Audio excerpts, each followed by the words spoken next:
Hello friends, welcome to our new channel পথ চলা।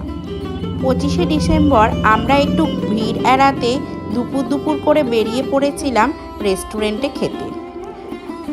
তাই আজকে আমি শেয়ার করব সোদপুরের একটা নিউ আউটলেট ভূতের রাজা দিল বর।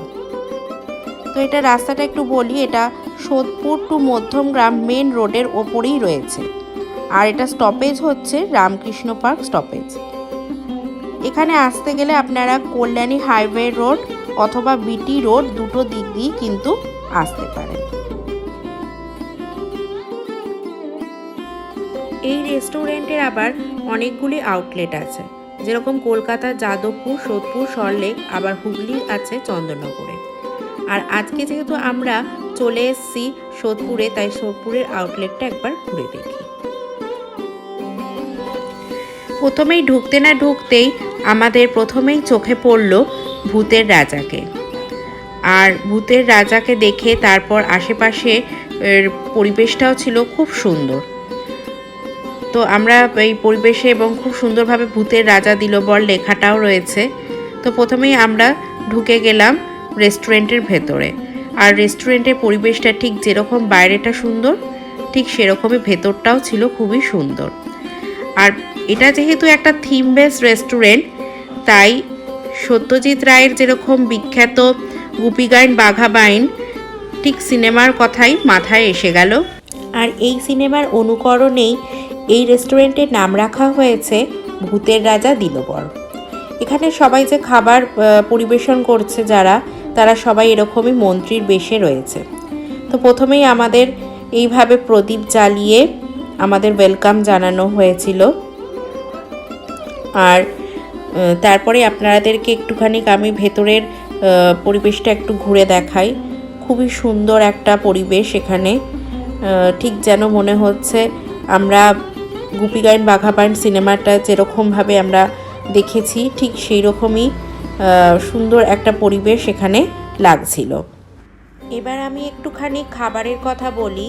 তো এখানে খাবার বলতে গেলে মেন হলো এখানে বাঙালিয়ানা রেস্টুরেন্ট এটা একটা, তাই বাঙালি খাবারই কিন্তু এখানকার স্পেশাল। আর এখানে স্পেশাল আইটেম হলো থালি বলতে গেলে কিন্তু এখানে বিভিন্ন রকমের থালি আছে। গুপির থালি, বাঘার থালি, হীরক রাজারও থালি আছে, এবং তাদের প্রত্যেকটার প্রাইস কিন্তু আলাদা আলাদা। এবং এর সাথে কিন্তু এই থালিগুলোকে পরিবেশন করা হয়ে থাকে কাঁসার থালায়। কাঁসার থালা, কাঁসার গ্লাসে খুব সুন্দর করে এখানে থালিগুলোকে পরিবেশন করা হয়।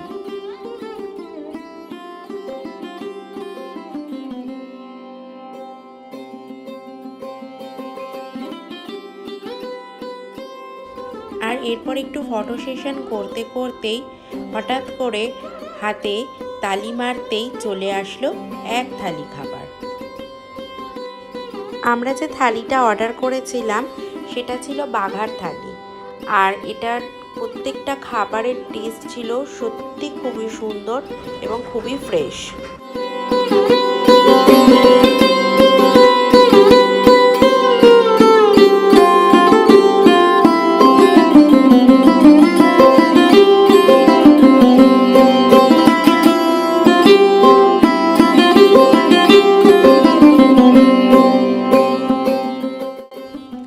সবশেষে আমরা পান চিবোতে বেরিয়ে পড়লাম নেক্সট ডেস্টিনেশনের দিকে।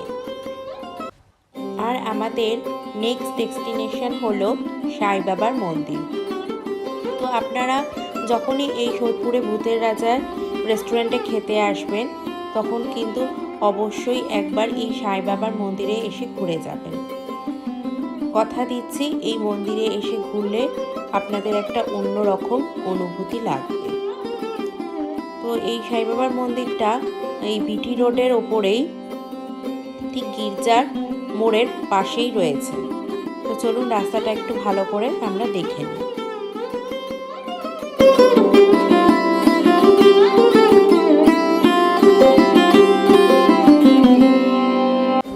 তো আমরা এখন এসে গেছি মন্দিরের কাছে। আর মন্দিরের কাছে ঢুকতেই প্রথমে যেটা চোখে পড়লো, যেখানে একটি ফুলের দোকান রয়েছে। আর আশেপাশেও অনেক দোকান রয়েছে যেগুলোতে পুজোর জন্য মিষ্টি ইত্যাদি সামগ্রী কেনা যায়। তো এগুলো কিনে নিয়ে প্রথমেই আমরা ভেতরে প্রবেশ করলাম। আর ভেতরে প্রবেশ করার সাথে সাথে আমরা ভেতরের পরিবেশটা একটু দেখলাম। তো ভেতরের পরিবেশটা ছিল সত্যি খুবই সুন্দর, আর যেটা দেখে একদম মন মুগ্ধ হয়ে গেল। তো চলুন ভেতরের পরিবেশটা একটু দেখে নিই।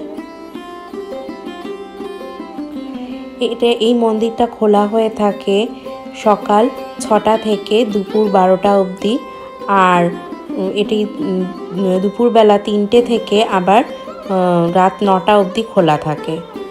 আর এই সময় যেহেতু এখন 5টা সাড়ে 5টা বাজে, তো মন্দির প্রাঙ্গণে পুরো এরকমভাবে আলো দিয়ে সাজানো আছে। আর এখনই আরতির সময়, সেই জন্য এতটা ভিড় হয়েছে। তো এই সময় আরতি চলছে।